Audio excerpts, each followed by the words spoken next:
Commissioner here, ready to break down the final four of the 2021 Gnagey Bracket Challenge, where history is going to be made. More about that in a second. First, I want to say thank you to everyone for filling out the brackets and participating in the challenge.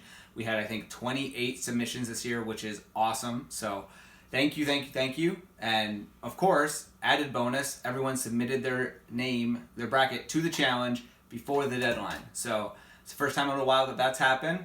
Always appreciated from a commissioner standpoint. So thank you, everyone. Like I said, history, though, is on the line with this Final Four. You might be wondering how. That's why I'm here. All right, here we go. Left to right, Gonzaga, #1 overall seed, undefeated season. Will it happen? No one knows. All right, it's been since 78, I think. 78, Indiana? All right.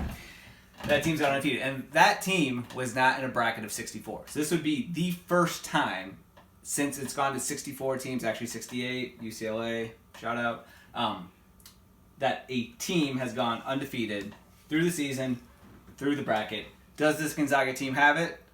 Becca thinks so. So, if it's Gonzaga over Baylor, Becca wins.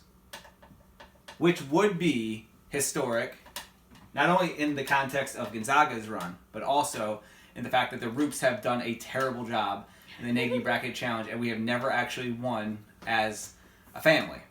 Which is surprising because I think I've been filling out a bracket since I could write. I think like one of the first things I wrote was probably like Georgetown through to the Final Four. My dad's like, don't ever pick Georgetown again. And I've learned from that. You just don't pick Georgetown. This year is a case in point. All right, anyway, so it would be a really, really big monkey off our back. So Becca, driver's seat, Zags over Baylor.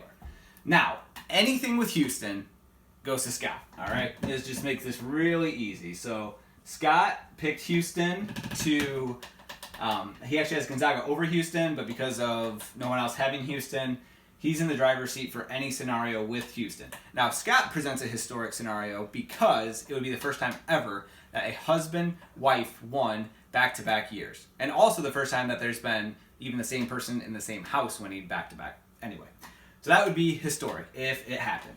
Any scenario with Houston is Scott. All right, we'll just go ahead and do this one. All right. Down here, that's UCLA over Houston. UCLA over Baylor. All right, that's me.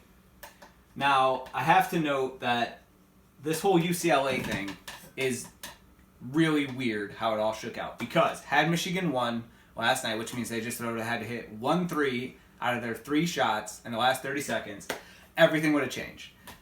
Brent would be in the driver's seat with Michigan to the championship. Jim would be in the driver's seat for Baylor over the Zags. But instead, I'm somehow hanging on to a mere 10-point lead over Jim, which is enough that if Baylor beats Gonzaga, I will win.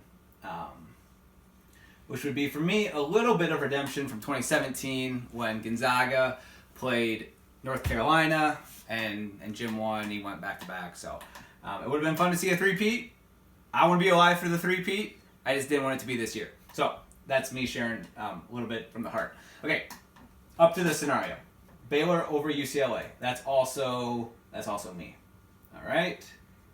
And like I said, anything down here, Houston, you can just mark it, take it to the bank. That's Scott. Okay.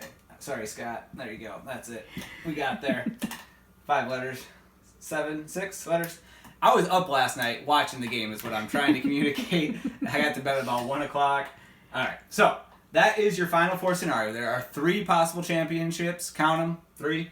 It's Becca, myself, or Scott. Now, as an added bonus, there is a scenario if it's Gonzaga against Baylor in the championship that it would actually be Becca against me for the championship. So that could be a fun scenario. Becca is all in on history, where Gonzaga would be the first team ever to win, going undefeated through the tournament, and I am on the side of also history, which is that it doesn't happen. So I've got Baylor over Gonzaga. She's got Gonzaga over Baylor. We didn't talk about it. It all just worked itself out in the way that brackets do. And that's it. So we will actually know a lot on Saturday. If Houston wins, it's just over. Scott wins. Plaque stays in the same house. Congratulations. But if it's Gonzaga Baylor, we'll have to wait until the next championship, which I think is probably Monday. So The games are at 5 and 8 on Saturday. So tune in if you care. Again, thank you for filling out the brackets. Everyone do it again next year. It's so much fun. And that's it. So go teams.